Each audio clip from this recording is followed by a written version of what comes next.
आज मुख्यमंत्री देवेंद्र फडणवीस यांचा आज अकोला दौरा आहे।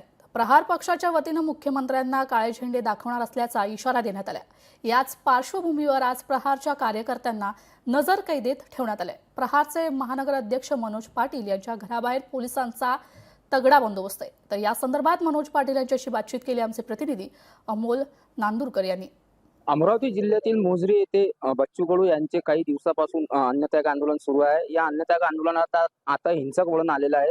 अमरावती जिल्ह्यात काही कार्यकर्त्यांनी प्रहारच्या कार्यकर्त्यांनी महायुतीचे बॅनर फाडलेले आहे। त्याच अनुषंगाने आज अकोला शहरात अकोला महानगर अध्यक्ष यांच्या निवासस्थानी पोलीस बंदोबस्त वाढवण्यात आलेला आहे आणि त्यांना नजरकैदेत ठेवण्यात आलेला आहे। हे तुम्ही बघू शकता, स्थानिक गुन्हे शाखेचे सर्व कर्मचारी इथे आहे आणि त्यांनी महानगर अध्यक्ष यांच्या घरी ठिय्या मांडलेला आहे।